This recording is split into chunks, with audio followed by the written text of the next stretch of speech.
And if you want to help, we have a list of organizations you can donate to. That's on NBCnews.com, or you can scan the QR code on your screen right now. That's NBC Nightly News for this Sunday. I'm Tom Llamas. For all of us here at NBC News, good night.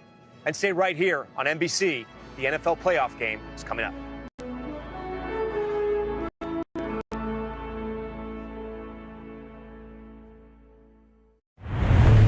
KUAM TV8, first on Guam. KUAM News headlines are presented by Calvo's Insurance, protecting Micronesia for 85 years. Matson and the Adagi Itano program. Apply at matson.com. Cars Plus, where it's Hyundai holidays going on now. And McDonald's of Guam, I'm loving it.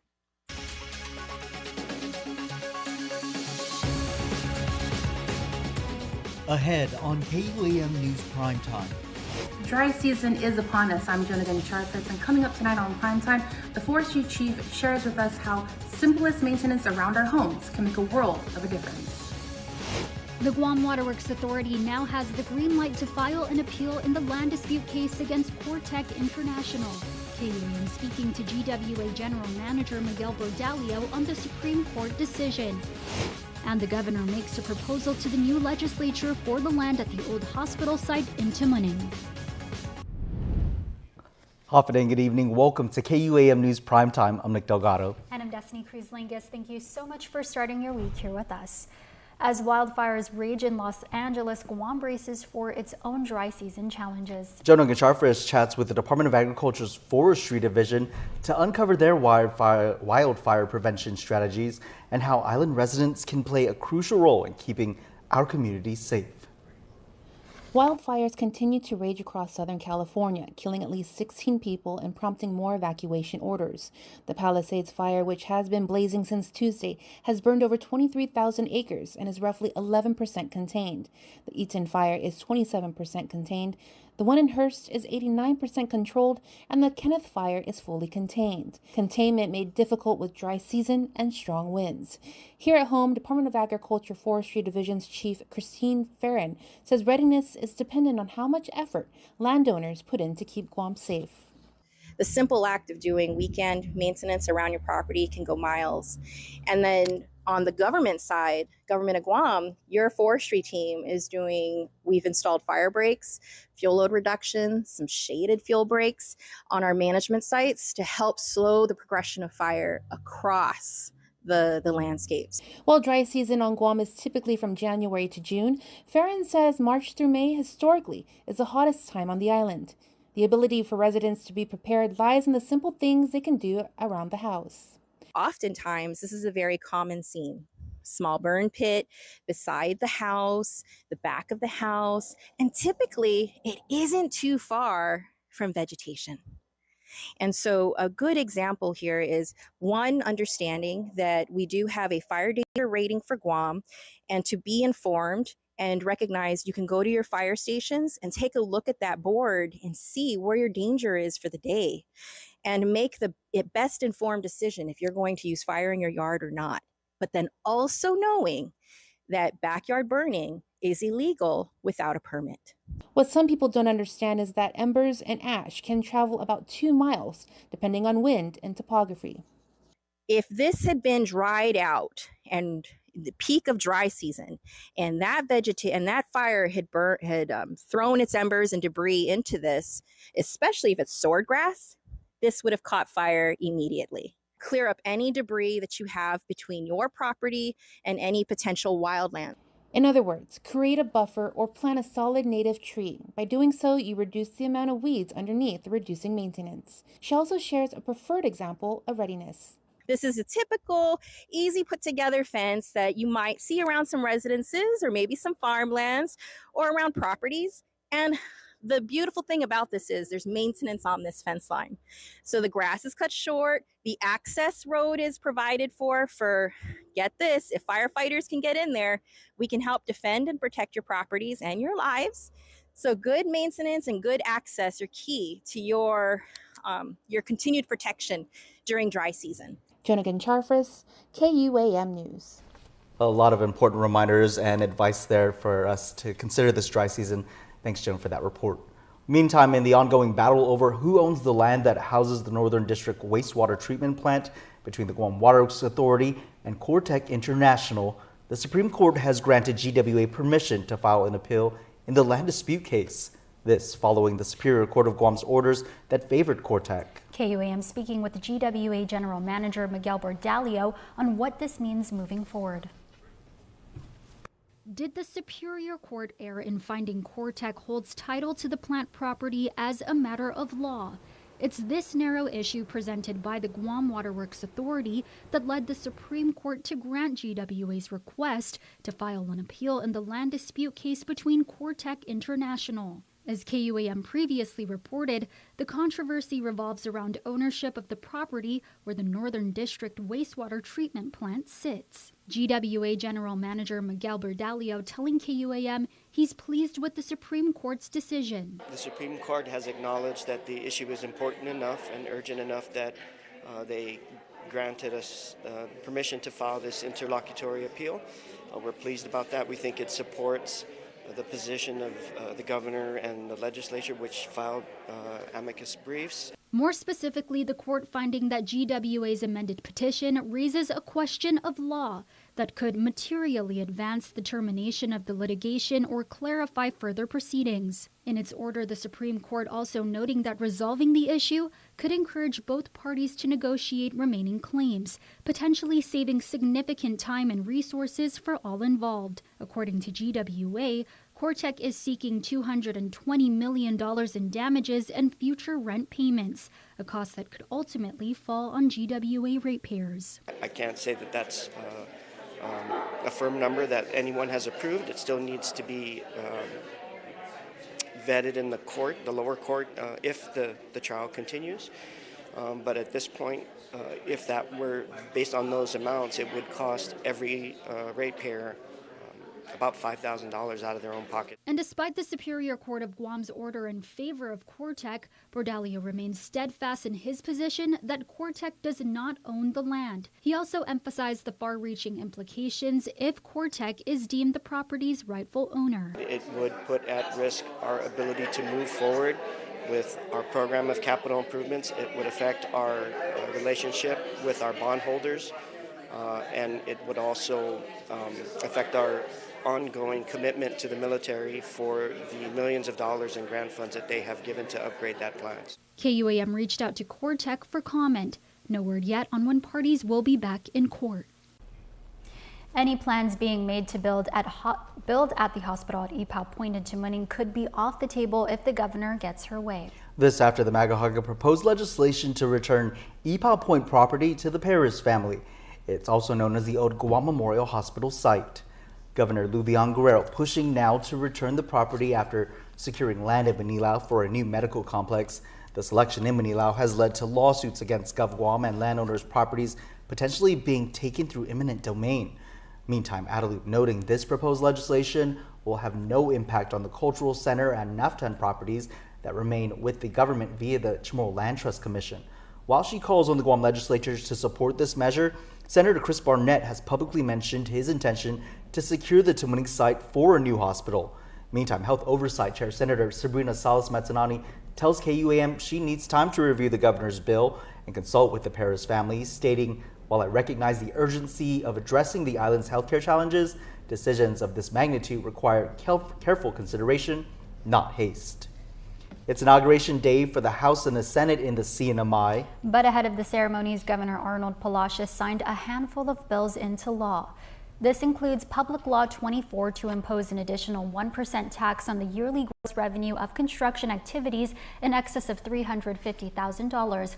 Public Law 31 to impose at 3% surtax on gross revenues derived from non-residential construction projects that cost $350,000 or more.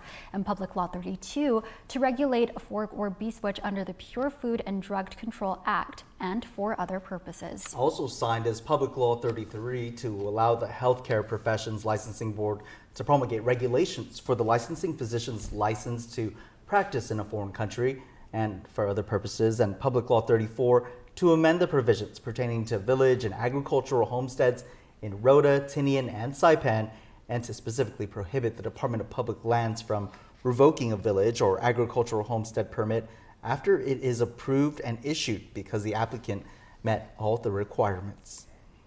Well, new bills are starting to flood in now that it's week 2 for the 38th Guam legislature. This as senators now have a new website launched for the public. Senators updating the webpage to guamlegislature.gov, that's G-O-V.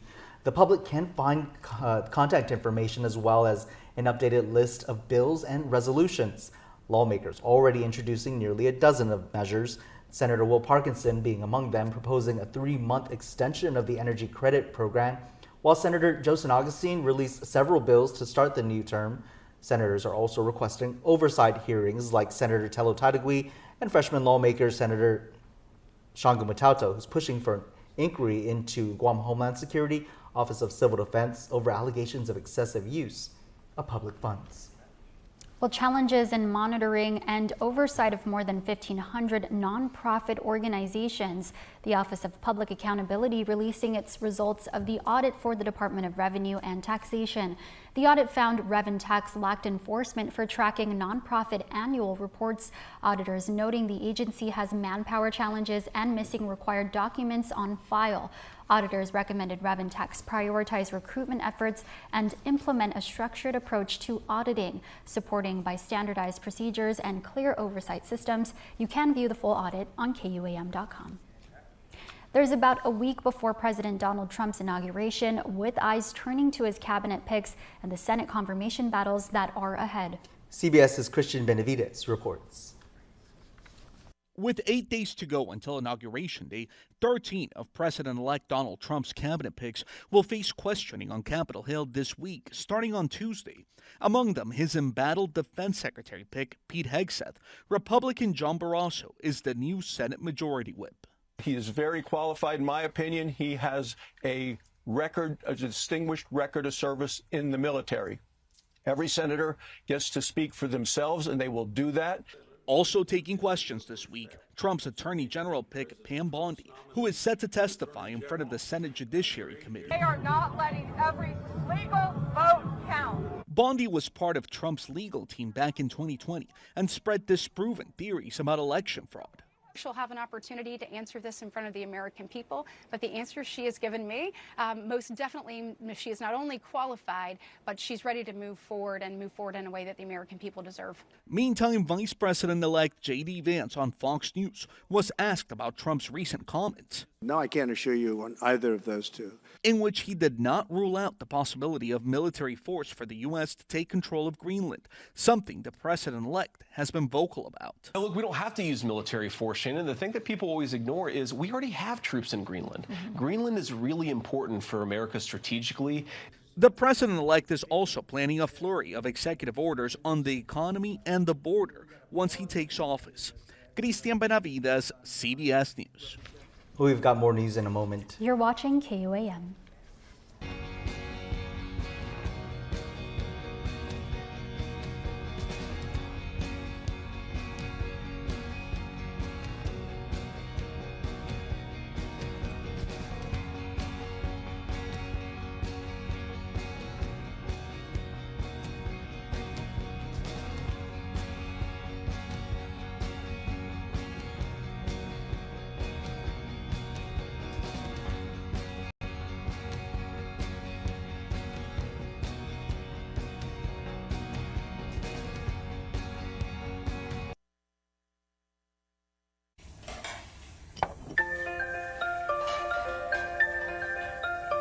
Honey, do you want some milk?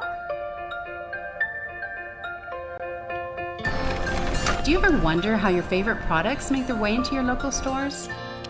Most arrive on state-of-the-art Matson vessels that transport containers of food, household items, equipment, and supplies into the islands every week.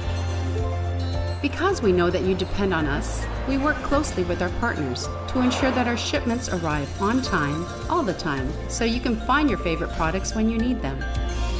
We transport the region's most precious cargo that supports successful businesses and promotes a better quality of life for our families.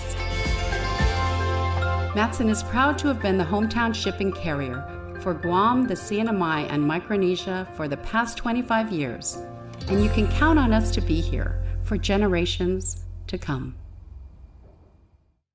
GU Self-Storage, located in Harmon next to McDonald's, offers a variety of storage units. With rates starting as low as $75 per month, we offer complimentary use of dollies, push carts, appliance hand trucks, and pallet jacks with fully covered loading and unloading areas and ADA accessible units. We offer 24-hour CCTV surveillance, monitoring alarm, and individual pin-coded gate and door access because your safety is our priority. Visit GU Self-Storage in Harmon or call 671-648-7867 for more information. Welcome back to Primetime. A man is arrested in connection to an axe attack in Dedido. 40-year-old Michael Cardenas is charged with aggravated assault and assault. Court documents state the victim saw Cardenas standing in the living room holding an axe. Cardenas allegedly swung the axe at the victim's knee before continuing to swing it repeatedly. During a struggle, the axe cut the victim on his wrist. Records note Cardenas was arrested last April on theft-related charges. He is being held on $5,000 cash bail. A violent attack leads to one man being placed under arrest. 41-year-old Roland Guzman charged with 2 counts of strangulation, aggravated assault, terrorizing, family violence, and assault. Court documents state Guzman grabbed the victim and slammed her against a pole before strangling her until she was unconscious. He also allegedly dragged her by the hair and hit her with a bat before she made her escape. Guzman is being held on $10,000 cash. He is charged separately for selling meth and having a stolen car that he allegedly told police he won in a game of darts. Trial is set to begin in March for 2 men accused in the killing of Ryan Chaco. Co-defendants Ethan Mendiola and Frank Regis Jr. appeared before Judge John Terlahi in Superior Court today. Defense told the court they have yet to receive any plea offers. Trial is set to begin on March 12. As KUAM reported, Mendiola allegedly told police the victim made unwanted sexual advances toward him before he repeatedly stabbed Chaco. Regis allegedly tried to burn the evidence, setting Chaco's Dedido home on fire. Murder defendant Toshi Salvador is set to have his day in court in about a week. He appeared before Judge John Terlahi in Superior Court today. As KUAM reported, Salvador was drinking beer and had smoked meth with his stepbrother, Mike Fell. Prosecutors learning Salvador was showing off a gun before it went off. Trial is set to begin on January 22nd. Prosecutors admit they are not yet ready to bring the man accused in a deadly armed robbery to trial. Defendant Stephen Camacho appeared before Judge John Terlahi today. Prosecutors today admitting they are waiting for evidence, adding the victim is still off island. Trial is expected to begin at the end of February. As KUAM reported, Camacho allegedly planned to rob tourists after losing money gambling. The incident led to the death of a man visiting the island from Korea. Judge Terlahi noting the case is now a year old. Well, a man who admitted to federal charges in an online undercover operation will spend 10 years in prison. Josuel Usana pleaded guilty to attempted enticement of a minor and was sentenced in the District Court of Guam. As KUAM reported, a special agent went undercover pretending to be a 14-year-old girl on Anderson Air Force Base. Usana admitting to the feds he knew he was sending sexually explicit messages to the teen girl. In lighter news, the ribbon is cut on the new Barrigada Gymnasium. Funded by the Department of the Interior, this state-of-the-art facility sits at the heart of Barrigada, adjacent to the village church, playground, and mayor's office.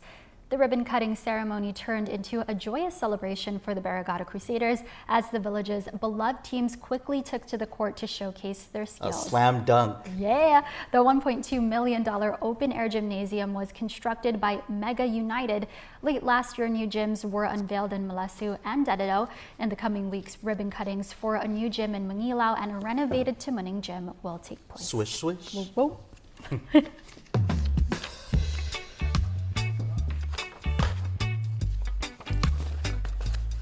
Now for your world at home. Here's a view of a sunny Tumon Bay.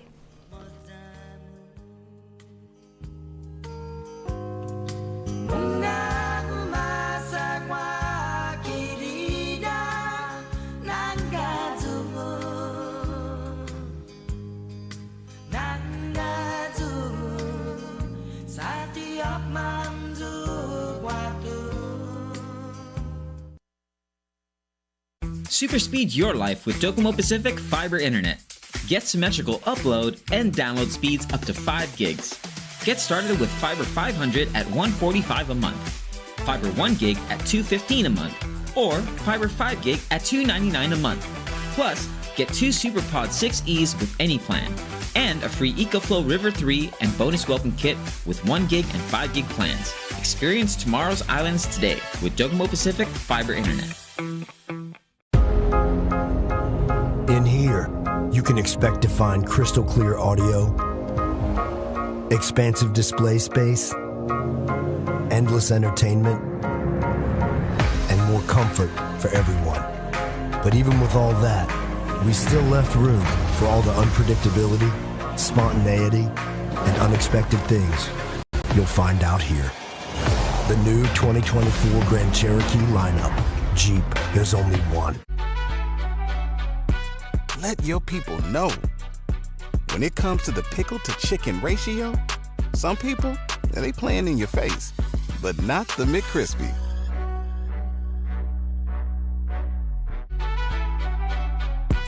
Let your people know. When it comes to the pickle to chicken ratio, some people, they playing in your face, but not the McCrispy.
Keep the smile on your face, the moments you can't replace, and I'll be around.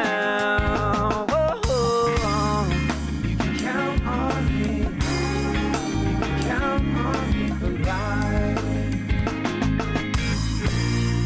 life takes you, we're always here for you. Calvo's Insurance. Count on us for life. Guam's auto appearance specialist, Elegant Reflections, has been providing the automotive industry with professional detailing and car care products at its highest quality, from complete detailing, full interior detailing, exterior detailing, headlamp restoration, hand washing, seat and carpet shampoo, engine degreasing, undercarriage cleaning, paint sealant, fabric protection, paint oxidation removal, and so much more. Visit us at our new location. Call 646-5555 for an appointment. Elegant Reflections, Guam's auto appearance specialist, over 20 years of experience.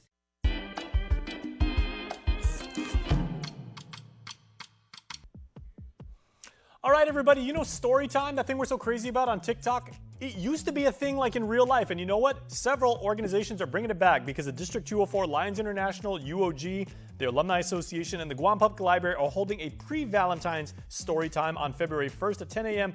downtown at the library. This is awesome. They're going to tell stories. You could win books, answering questions, and read alouds.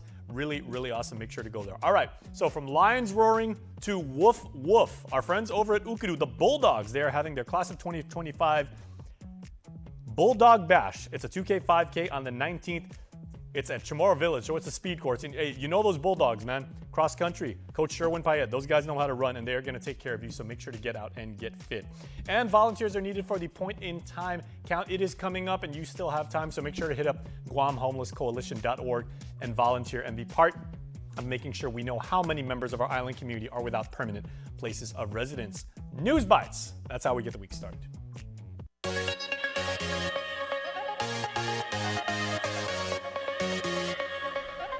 Now for your Cold Stone Creamery Birthday Club shoutouts, which you can submit on KUAM.com.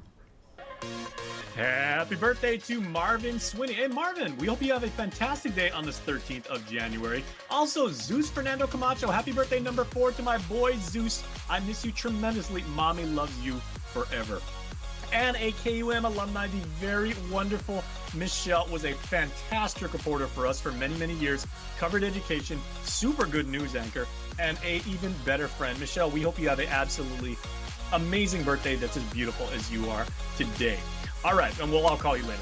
All right, belated birthday wish going out to Joshie Villagomez. A great birthday month. Cheers to 31. May you catch all the shiny Pokemon, dance like no one's watching, and get buffed and cuffed. And David Paulino, happy birthday, Dad. Here's to being a cool 79. We hope this special day is filled with the karaoke singing you can handle, all of it, with all of our love. Happy birthday, Michelle, and to all of you celebrating out there today. That last guy And looked Uncle familiar. David. Yeah, why did that look like your... Dinga. Yeah? That's my papa's brother. Okay, twins? No, they're not twins, but I always think, sometimes I mistake him for my papa. They Oh. look so alike. Happy birthday, Uncle David. Happy birthday, Alex. Oh, just in also, Des, we got the schedule right now. Island Phil's in the Hills, the Green, coming to Guam, getting ready to light up the Menangan Hills area at Leo Palace Guam Resort. Go to www.clutch-music.com. We also have all the information on KUAM News' social media platforms, so you can get in there and vibe out this weekend. That's your Primetime Show. Thanks for watching. I'm Nick Delgado. And I'm Destiny Cruz-Lingus. Have a great evening and stay beautiful.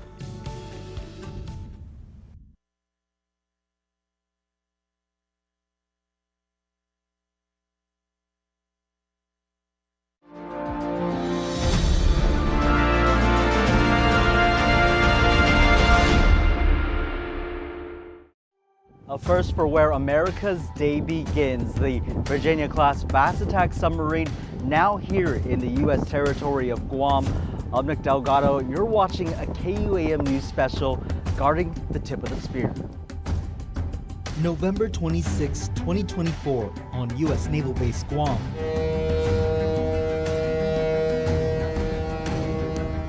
The USS Minnesota makes its historic entrance into Apra Harbor. U.S. Navy sailors on board get ready to reunite with their families after a long journey at sea across the Pacific Ocean. He's not waving at me! Oh, there we go. Erica Lewis and Katie Miller are Navy wives. How long has it been really since you've seen your other half? It's been a few months for me. For some of our other spouses, it's been longer, 4 or 5 months. Yeah. It's been 3 months for me as well. What's the feeling you're going through right now being this close? Kind of trying not to cry. A little nervous, but I'm really excited. Yeah. Kind of the same thing. I've never been able to be pierside next to them, so it's an amazing feeling. Is it the first time you guys have been to Guam? This is the first time I've been to Guam, yes, and I love it so far. Everyone is so nice. What do you hope to share with your sailor once they... Food, yes, for sure. Definitely food, and just like... Yeah, the beaches, Yeah. too. Just going a bunch of hikes are near where I live, too. Yeah. So I'm really excited to, go out and, spend time with them.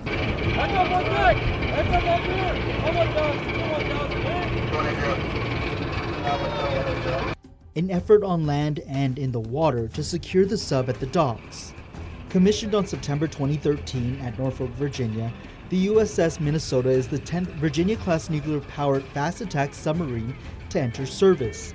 This next-generation class of submarines is replacing the aging Los Angeles-class fast attack submarines. I think the fact that we are bringing our 5th submarine to be home ported here really exemplifies the importance of Guam from a strategic perspective. Here, centrally located in the second island chain, the ability to home port our submarines here gives us more players on the field ready to get into the game, and that is really what comes to bear when they get the submarine here. So very excited to welcome them here, looking forward to reuniting the crew with their families and an opportunity to get to know the people of Guam and really to enjoy this rich culture and get settled into the community here. So that part is very exciting to us, but really it is that strategic importance and bringing that high-end, high-capable asset here into this part of the world, getting a chance to operate directly in support of all of the initiatives of the Indo-Pacific Command. The deployment to Guam is part of a larger U.S. Navy strategy to position its most capable forces in the Indo-Pacific region, a critical area where tensions are rising, particularly due to China's military assertiveness and North Korea's missile activities. This is a big moment for the Pacific Fleet. We often will have submarines change home port to and from Guam. This is the first time we've had a Virginia-class submarine change home port. So it's the next generation of submarine, very advanced in both its stealth and lethality. So this is a big step to get the next generation of submarine home ported in Guam. Having this here in this region, what does it mean for the people of the Marianas? This is another example of our government outreach. So we've worked a lot with both Navy Base Guam and the community to welcome the families of the USS Minnesota on their journey to Guam. They've been in Hawaii for the last 2 years, and the ship is very excited to be home ported now in Guam. How do we decide that Guam was the right place to move? There's lots of decision making in the submarine strategic laydown for the area, and we decided that this was the best place to increase our number of submarines in the Pacific. It puts them closer in the Pacific, available for tasking. The task is to defend America's front lines to Asia. It just demonstrates kind of the importance that's being placed here on the Pacific region. So having a 5th submarine just buys local Navy leadership and our commanders operational flexibility. So it's really a great capability. This is the best and brightest and the most modern of our submarines coming here to be present in Guam. So it just brings it to the forward edge. It really gives a message to our enemy forces. Look what we have, we watch out. The main thing is it just continues to assure our partners and our allies of the commitment we have to this area and bringing our best platforms to be present here in the Pacific.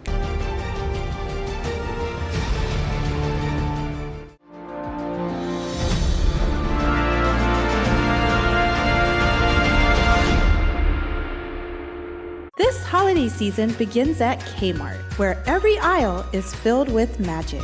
Discover the perfect toy that sparks joy and gifts that bring smiles. Kmart has all the ingredients you need to make your family traditions special without breaking the bank. From trimming the tree to filling your home with holiday cheer, you'll find it all in one place. Discover the magic waiting for you at Kmart, where busy families find everything they need to make memories that last a lifetime. Kmart, For the holidays, for the family, for the magic.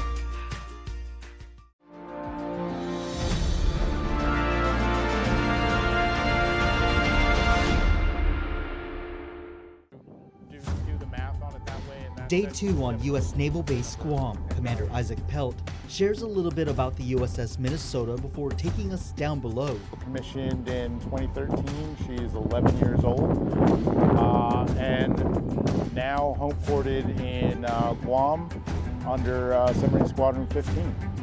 So we'll take you on board. I guess things to note topside because she's a Block 2. She's got 12 vertical launch missile tubes up forward, and then she's also fitted out with 4 torpedo tubes that you'll see down in the torpedo room once we get aboard the ship. Okay. If you'll notice difference from yesterday to today, we landed racetrack, so just a basically a system that we can use to conduct some extra inspections and look at other things on board while we're in port. So you'll see before next week we'll have that removed after we go do some inspections, look at some other things. All right.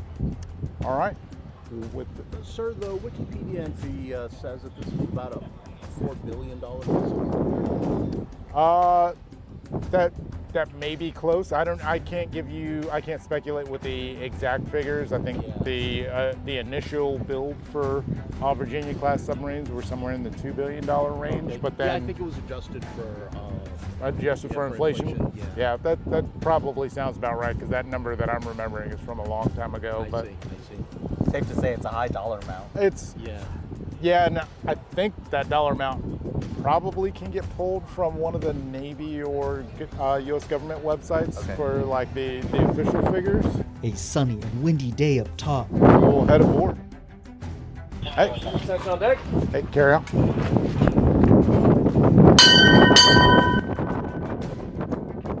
So you salute every time you come on board? Yeah. Critical SOPs in place when around these military vessels. And there's a handle in there that you can use to help get yourself down. Down ladder.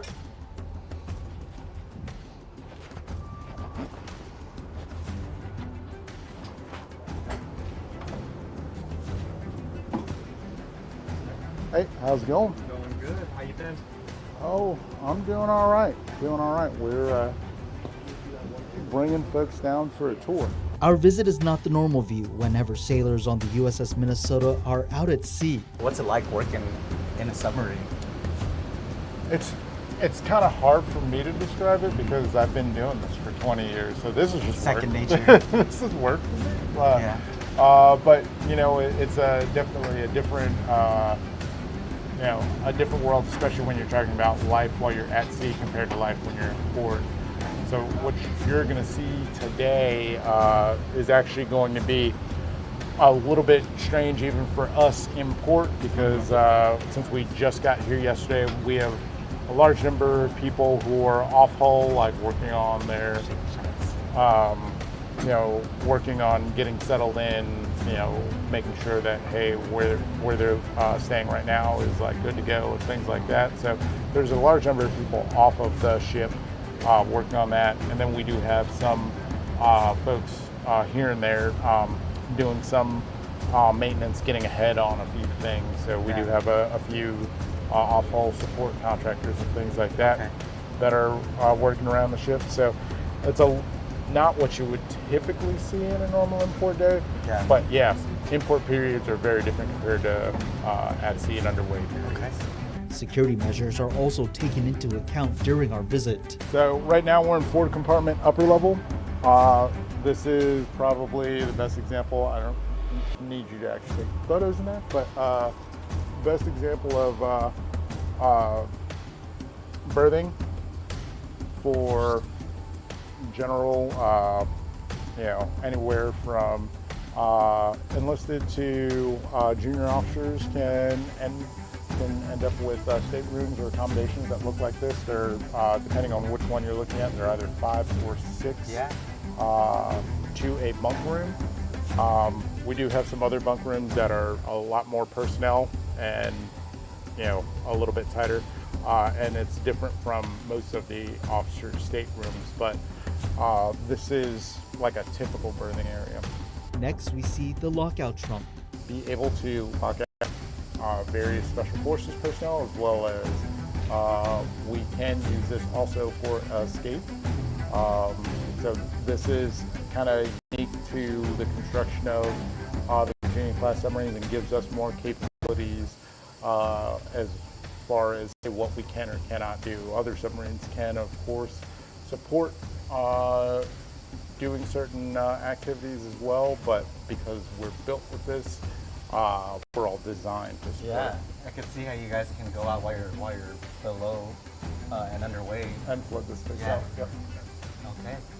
Yeah, so that is one of the nice key design features. This is the weapon shipping hatch. Right now it is shut, but this is part of how we would load weapons on board. So if you notice, these deck tiles here are actually bolted into the deck because they're all designed to be removable. So we can remove these as well as the ones the next level down and have this hatch open, and we install an additional set of rails, and that is how we move weapons down to the torpedo room. So I'll kind of point it out middle level and then down to the torpedo room, kind of what that looks like. So all of these lift. Yeah, so these just come out all together. It's a high power and lethal vessel. It's inside this room. You see more than 24 screens and monitors around the entire area. It's their eyes while they're underway. With greater controls. Welcome to control. This is where we actually drive the submarine from. This is where all of the command and control for the submarine comes from. When we're on the surface, like I said before, we do man the bridge. Normally the officer of the deck is up there, but the officer deck is really up there, one, for having greater height of eyes so they can see further to the horizon, and greater situational awareness because they're not limited to looking out of a scope. They can see 360 degrees, they can just turn around. Yeah. But they're still just relaying orders down here to control, and control is what's actually driving the ship as a whole. So where we're at right now is our ship control system. So ship control system was one of the new designs brought by the Virginia-class system. So if you see any of the, most of the older submarines, like everything was done with hydraulics pushing other hydraulics, and multiple operators under the control of a diving officer of the watch. Here, that's all kind of being combined. So just one of these setups, one joystick, can control all of the control surfaces on board the ship to drive the ship. So instead of having multiple junior operators responding to the commands of a senior operator, it's one senior operator who is capable of driving the ship on his own, and there are both automatic and manual features built into it. Again, for security reasons, the screens here are shut off. Right now we have sonar secured because we're in a shutdown lineup right now. But typically, what does this look like when the screens are all active? Yeah, so when they're all up, there are multiple displays showing sonar energy coming in from the various sensors that we have on board. So we have a number of differently designed sensors that we're able to use and we're able to gain information from.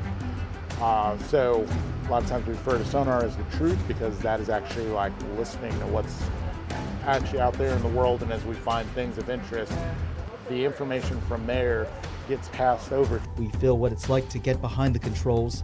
It's similar to that of a game controller. I can't effectively employ weapons against a target if I don't know, hey, kind of what else is around me. Yeah. So, okay. And they also will use not just information from sonar, but also information from the periscope itself, and any other information that we have, we can actually put into fire control and help build that picture around us tactically, so we know, hey, what's going on, as well as just being able to manage contact. So even if we're just driving on the surface, like, we'll have a radar picture, but we'll also send contacts over to fire control so they can provide an extra layer of backup.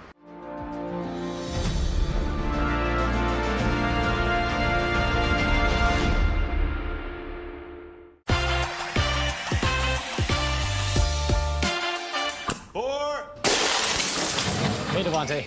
Let me get a cantina chicken burrito in a bowl with that seasoned, slow-roasted chicken I like, please. You have a golf course in your house? I got a Taco Bell in my house, bro. Where did it go? Where did it go?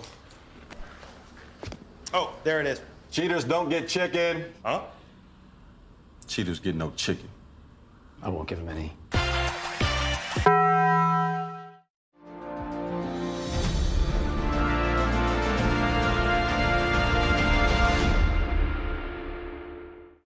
Inside the USS Minnesota at Naval Base Guam, we head another level lower into the torpedo room.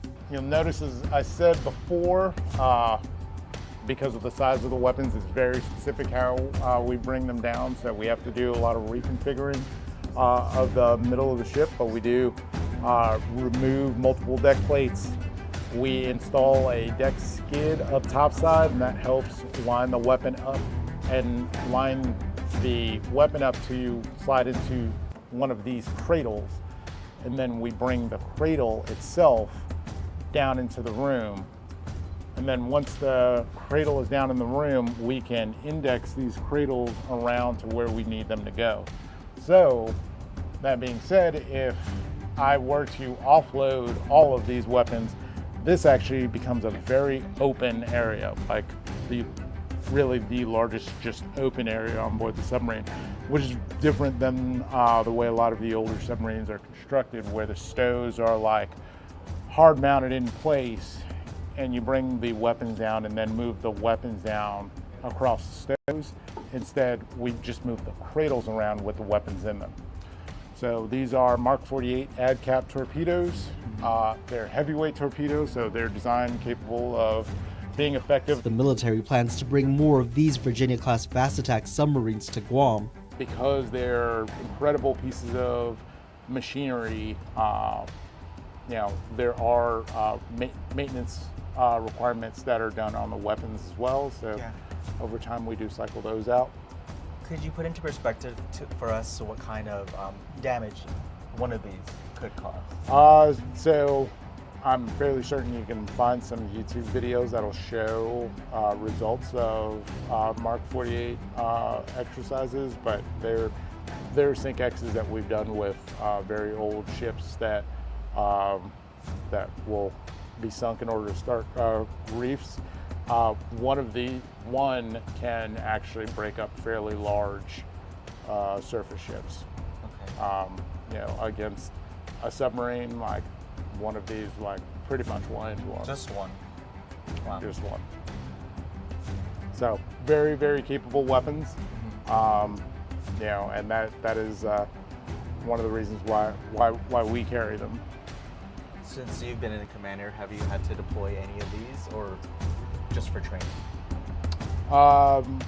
So personally, I've shot exercise weapons only. Okay. All right.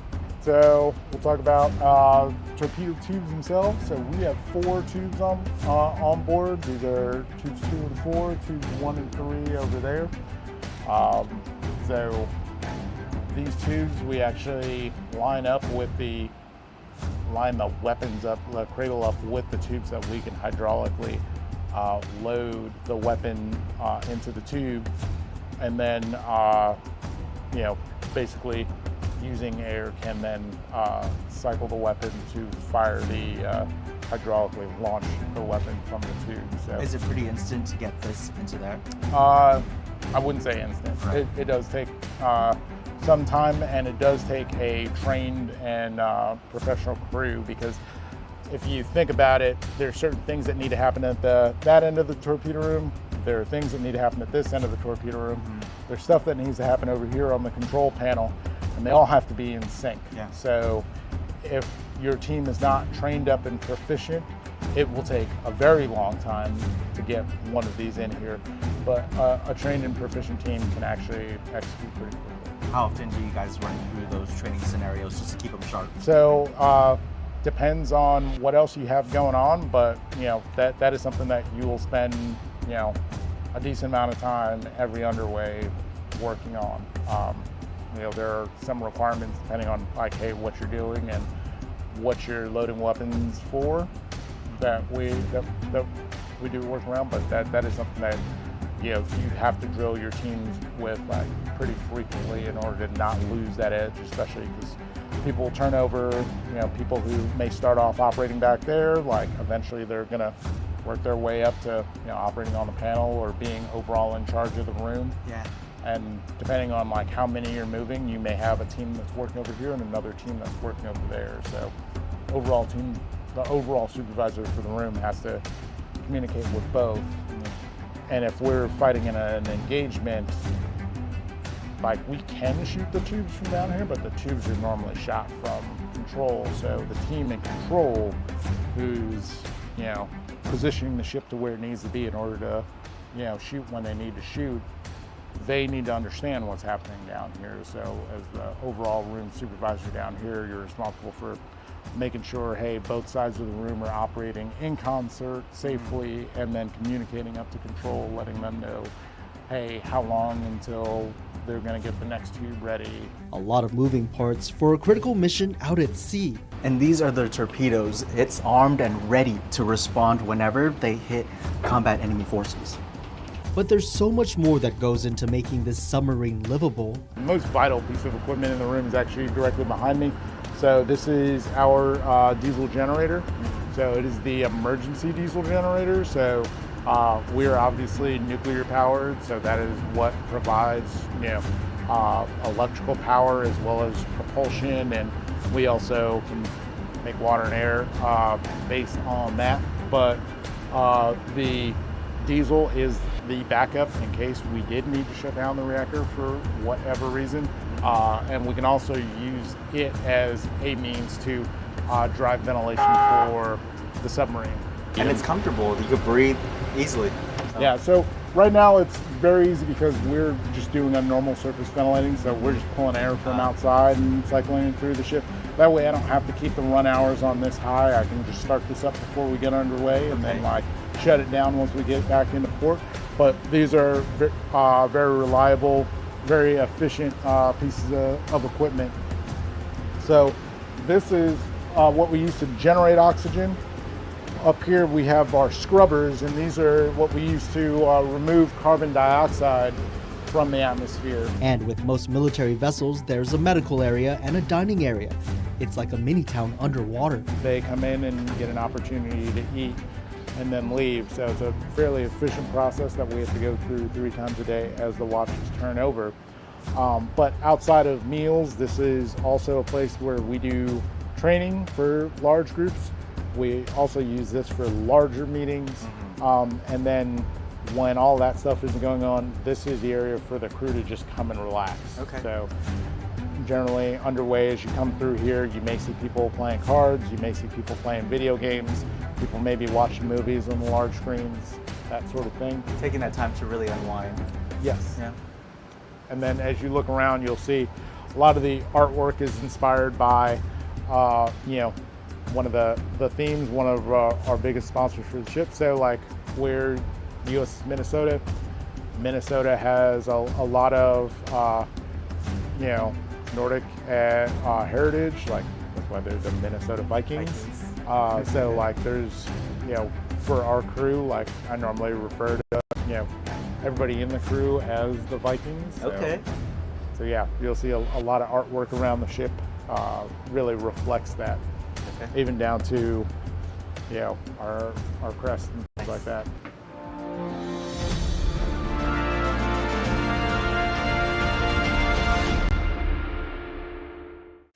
Everything we build is from the ground up. Every great idea, every crazy idea, every next idea, every truck and everything in it. Everything you hear, everything you see, everything you feel when you drive it. We put everything we have into our trucks, so you get everything out of them. We're Ram. Trucks are what we do.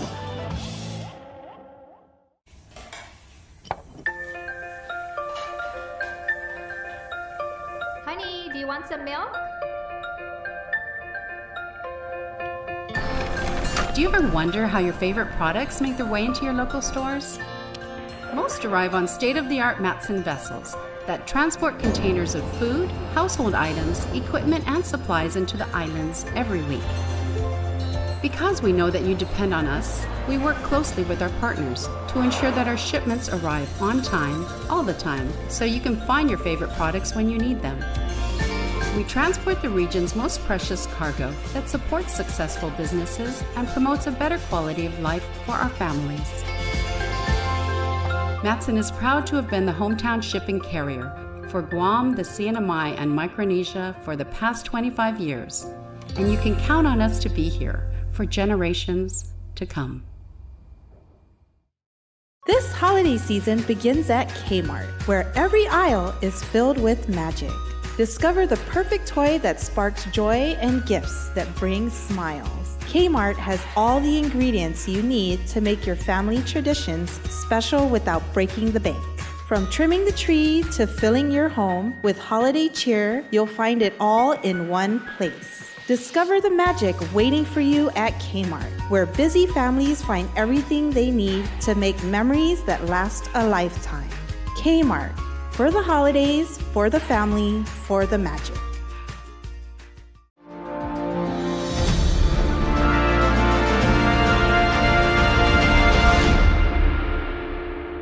The USS Minnesota, a Virginia-class nuclear-powered fast-attack submarine, is lethal. Its presence in the Marianas brings reassurances that guarding the tip of the spear is a top priority for the U.S. military. We wrap up our visit in the wardroom. It's here that a lot of the training and decision-making happens, along with an added space for the sailors to relax. And this is our place to relax. One of the interesting points that I was mentioning before, so Doc's space is back there, and that's where he can, privately meet with sailors, conduct exams and things like that that he needs to. But in an emergency, the wardroom table is a place where if he needed to perform surgery, he could. And that's why, if you notice, the emergency lighting is actually aimed at the table itself. And if you notice, some of the lockers around the wardroom are actually dedicated medical lockers. So they are designated specifically for Doc. As tensions continue to rise in the Indo-Pacific, the forward-deployed submarines, including the Minnesota, serves as the cornerstone of U.S. naval power in the region, ensuring that the U.S. can respond to any challenge that may arise. We are, thrilled and excited to actually be here to now be joining the community here on Guam. We're looking forward to getting out, exploring, meeting people, taking in the culture, and really making this our home, and that we're all really excited for that. And can you speak a little bit, sir, on the added safety aspect that you'll be providing to the people in this region? Yes, so by Minnesota coming here as one of the newest and most updated Virginia-class submarines with the highest level of technology that we can find, and the brightest and sharpest young sailors in the fleet. What we're adding to Submarine Squadron 15 and to CTF-74 is, an enhanced ability to, provide increased, homeland defense for Guam, for the Marianas, because, it is our job to maintain